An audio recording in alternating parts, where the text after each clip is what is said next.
Fala gente, tudo bem com vocês? Hoje tô aqui pra mais um vídeo nesse canal e o assunto do vídeo de hoje é livro.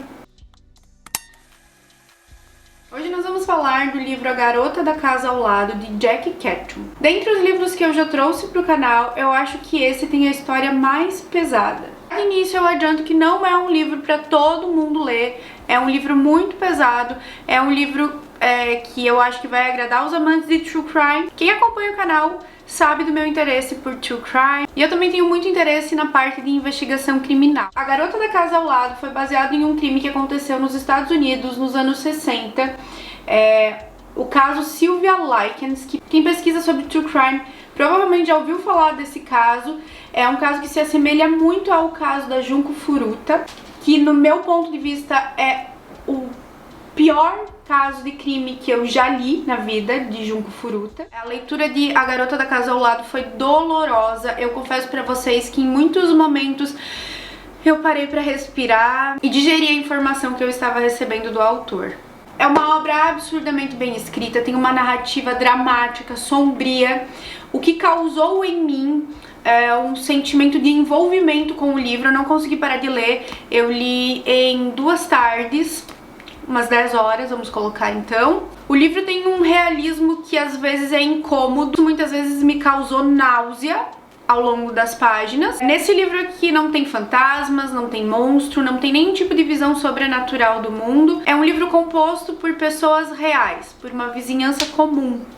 E eu acho que isso que é o mais assustador nele. O livro todo é narrado por David, um garoto comum que vive em uma vizinhança dos anos 60 e ele brinca com os amigos. David se apaixona por Maggie, que junto com sua irmã Susan chegam para morar junto com a sua tia Ruth na vizinhança de David, que, como eu já disse, era uma vizinhança comum. Ruth, a tia das meninas, é mãe de outros 3 garotos e ela foi abandonada, ou seja, ela é uma mãe solo que criou os 3 meninos sozinha. A Ruth é uma mulher que aparenta ter transtornos psicológicos e ela é a adulta que está ali entre os fatos criminosos que estão sendo narrados aqui no livro. Maggie passa a ser torturada pela tia e pelos primos e em seguida a tia Ruth ela convida as crianças da vizinhança para cometer torturas contra a Maggie também. A sensação desse livro pra mim foi angustiante, porque eu senti em vários momentos que eu precisava buscar ajuda pra Maggie. Ela passa por torturas horrorosas. É um livro que deixa aquele gosto amargo na boca enquanto você tá lendo. É um livro muito pesado, realmente. O David, que é o menino apaixonado pela Maggie, é uma criança e ele não participa das torturas, ele assiste. Mas isso causa um certo desconforto, porque ele é cúmplice de certa forma, ele não participa, mas ele não denuncia, e ele é apaixonado pela Maggie. Só que ao mesmo tempo ele é uma criança e ele tem pensamentos de criança, ele não sabe o que vai acontecer se ele denunciar, ele tem muito medo da Ruth, dos filhos dela, que são então seus amigos do bairro, da escola. Ele vive nessa realidade mais infantil e ele não denuncia, ele não participa das torturas porque ele entende que aquilo não é certo, que aquilo que estão fazendo com Maggie e Susan também não é certo. Porque a Maggie, além de ser torturada, ela é torturada na frente da irmã Susan, que é a irmã mais nova e que está acidentada. Então, ela não consegue se mexer, ela tem algumas limitações físicas. E a Ruth também, de certa forma, está torturando a menininha mais nova, a Susan. Então é um livro muito complexo, não é uma história fácil de ler, eu acho que não tem beleza no sofrimento humano, né? A crueldade humana, ela fica escancarada ao longo das páginas desse livro. É muito triste você saber, em alguns momentos você esquece que o livro é baseado em um fato real e de repente quando você se depara com uma nova tortura contra a Maggie, você lembra que uma garota sofreu isso de fato. Então é difícil ler esse livro, é muito difícil. O que me prendeu nesse livro é a escrita apurada do autor. Ele te entrega uma narrativa muito bem escrita, fatos muito bem colocados, você consegue entender os personagens, você consegue entender um pouco da essência dos personagens. Isso provoca uma certa pressa em terminar essa leitura. O final do livro é tocante, é triste, e em alguns pontos um pouco revoltante, em outros pontos fica um questionamento de David poderia ter evitado uma tragédia maior se tivesse feito uma denúncia, se tivesse agido como um adulto, mas daí o leitor volta pro fato de que ele era uma criança. Esse livro tem 320 páginas, está no gênero de terror e drama, no meu ponto de vista. Quando eu terminei de ler essa história, eu não conseguia parar de pensar na Sylvia Likens. A Meg, a garota aqui no livro, que representa a Sylvia, ela é humilhada, ela é desumanizada pelos torturadores. As torturas que ilustram as páginas desse livro de terror, de drama, elas foram retiradas de uma história real. Então é muito difícil você acabar de ler esse livro e não ficar dias remoendo essa história.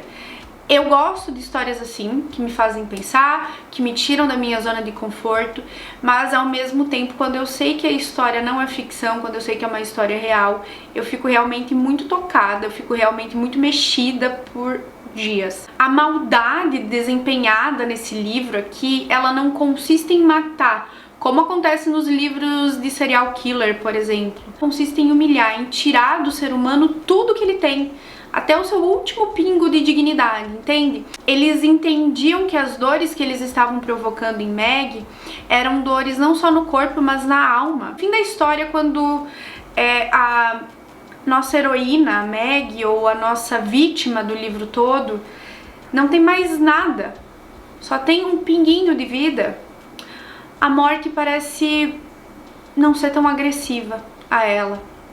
A forma como a morte chega até ela não é a forma como a morte aparece nos filmes de terror.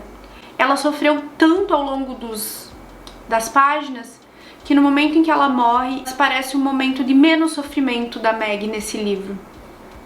Isso me tocou muito e me fez ficar pensando ao longo de dias sobre essa história. Normalmente em livros assim a gente espera por salvadores, por um herói que vai chegar e vai salvar a vítima, a mocinha. E nesse livro isso não acontece. Nesse livro a pessoa que a gente considera um herói em potencial não faz isso, faz quando é tarde demais. E isso dá um certo desespero no peito. Esse toque de realidade é o que machuca, é o que torna o livro assustador. Eu acredito que quando eu leio livros sobre assombração, sobre atividades paranormais, enfim, sobre essas coisas que não são humanas, eu fico assustada. Eu gosto da história de terror, mas eu não tenho proximidade com aquilo.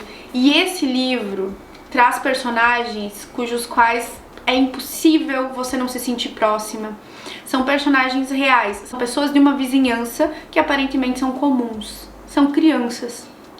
Então eu acho que isso é assustador, isso que coloca um peso no livro, sabe? Não acho que é um livro para todo mundo ler, acho que é um livro que tem restrições sim, é um livro que pode ter muitos gatilhos, tem abusos físicos, psicológicos, sexuais.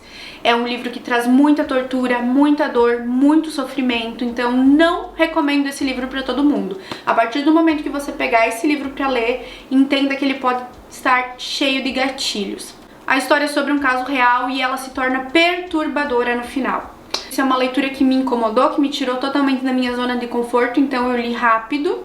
Esse meu livro aqui é da editora Darkside, da coleção Macabra. Ele tem a capa fosca, preto e branco. O corte das folhas é colorido, é vermelho. Eu acho isso muito bonito nos livros da Darkside que eu tenho. Tem um marcador de página, tem algumas ilustrações no começo do livro. A diagramação é do jeito que eu gosto, justificada, no centro da página.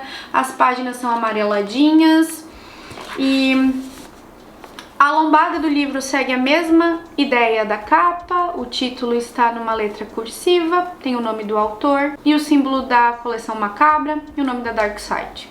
A introdução desse livro foi escrita por Stephen King, que é um dos meus autores favoritos. Nunca tinha lido nada do Jack Ketchum, um autor que entrou aí na lista dos autores que eu quero conhecer mais sobre. Eu realmente achei a escrita dele muito despachada. Ele consegue construir aquele cenário que traz sensações para o leitor, que às vezes parece que você está conseguindo sentir o cheiro, o calor, o frio, enfim. É esse tipo de escrita que ele tem, sabe?